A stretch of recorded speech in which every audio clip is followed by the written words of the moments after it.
Alright, what's up everybody? It's Legit Rabbi and I do bar mitzvahs for 1600 Microsoft points, and today I am back to tell you another story, and this story is actually going on, like, right now in my life. This is a thing that's been going on. It's going to be going on for about another month and a half, so this is kind of a work in progress. There will probably be many follow-up commentaries to the subject, but basically, let's start at the beginning. In my school, you are required to take two sports, and in the winter I took track, and right now in the spring I'm taking this thing called fitness. And everybody has to know this fitness thing is a complete joke. I do it with four of my friends, and we don't take sports really seriously, and luckily they actually have this option, because or else we would have to go out for some team, and that would not be fun. And right here, this fitness thing, you go 5 days a week and you do different things every day. So for example, Mondays are hip-hop dancing. You don't even learn how to dance. You kind of just roll around on your arms like a monkey for 30 minutes. Tuesdays are yoga. Wednesdays and Thursdays are lifting, but you don't really lift. You just pretty much pick up 5-pound dumbbells and punch the air to get aerobically fit, is what they call it. And then Fridays are Pilates. I have yet to go to a Pilates class, but I'll do another commentary Friday as soon as I get home from school.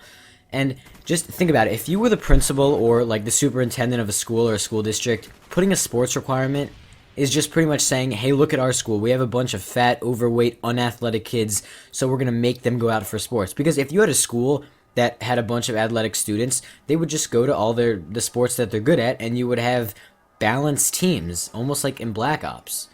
Okay, that was a pretty bad analogy, but still, you get what I'm saying.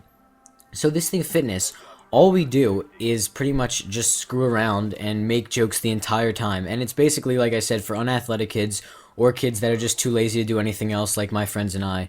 And what I mean by my friends and I too lazy to do anything else, I mean we're really fat and unathletic, but since it's the internet, I'm not going to openly admit that.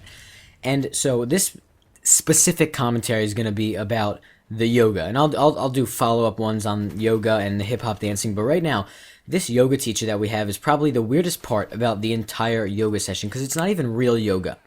First of all, she's like this spiritual woman, tree hugger, she's kind of like Buddha. I could see her sitting there in that cross-legged position, meditating for 1,000 days, trying to think of world peace or something like that, and she always talks in this descending tone, like we're 2-year-olds, and we don't understand if she talks in a normal voice. She always goes, take deep breaths. And she gives us these weird analogies like, open your heart and pretend your heart is as full and free as a rhinoceros's bunghole, which doesn't even make any sense. And then she tells us to do breathing exercises and to fill our stomachs up like we're turtles and we have a balloon as a stomach and we're inflating our stomachs, or inflating the balloon. And then she would imitate it and be like, and it's supposed to make you feel lightheaded. And I don't think it's good that any exercise should make you feel lightheaded. And she says, oh, well, if you eat before doing yoga, it could be bad and you could barf your cookies up all over. Like, yeah, because yoga is seriously the most intense thing since competitive. I'm not going to go there. But you get what I'm saying. I'm going to try and organize this because I'm just kind of jumping back and forth. So let's get organized. First of all, anyone who knows anything about yoga, not like this kind of crap yoga, but anything about real yoga or aerobics or kind of like calming exercises, knows it actually can help. I'm being serious. And like a lot of football players and athletes actually do yoga.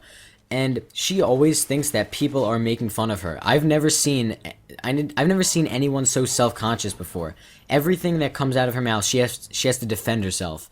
So as soon as we get to the class, she was trying to show us how yoga's manly, and she passed around this pamphlet of Marines doing yoga, and it's like this huge jack guy in like a Marine suit, and he's standing up on like one toe, and she's like, this could be you someday. You can be anything you want.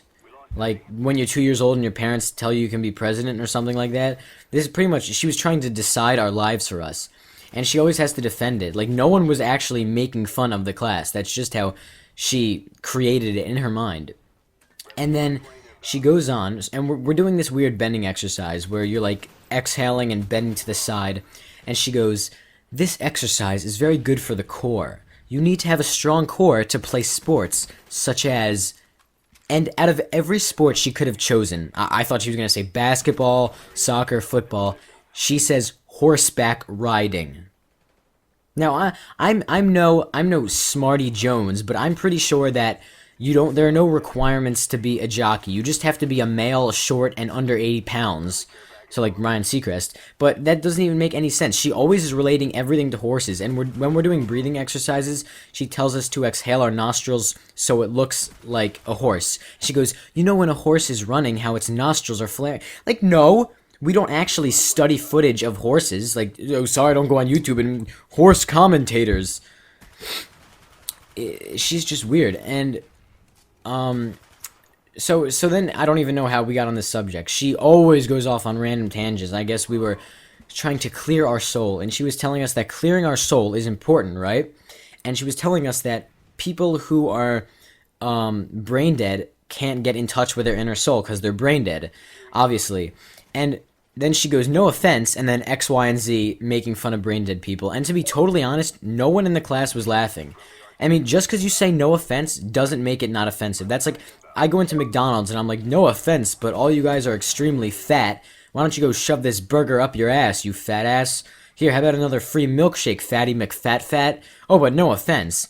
I'm pretty sure that's still offensive. And like, before I did this commentary, my mom came downstairs and she was like, son, why don't you go out and do something with your life instead of sitting in my basement making YouTube commentaries? But no offense. I still took offense to that.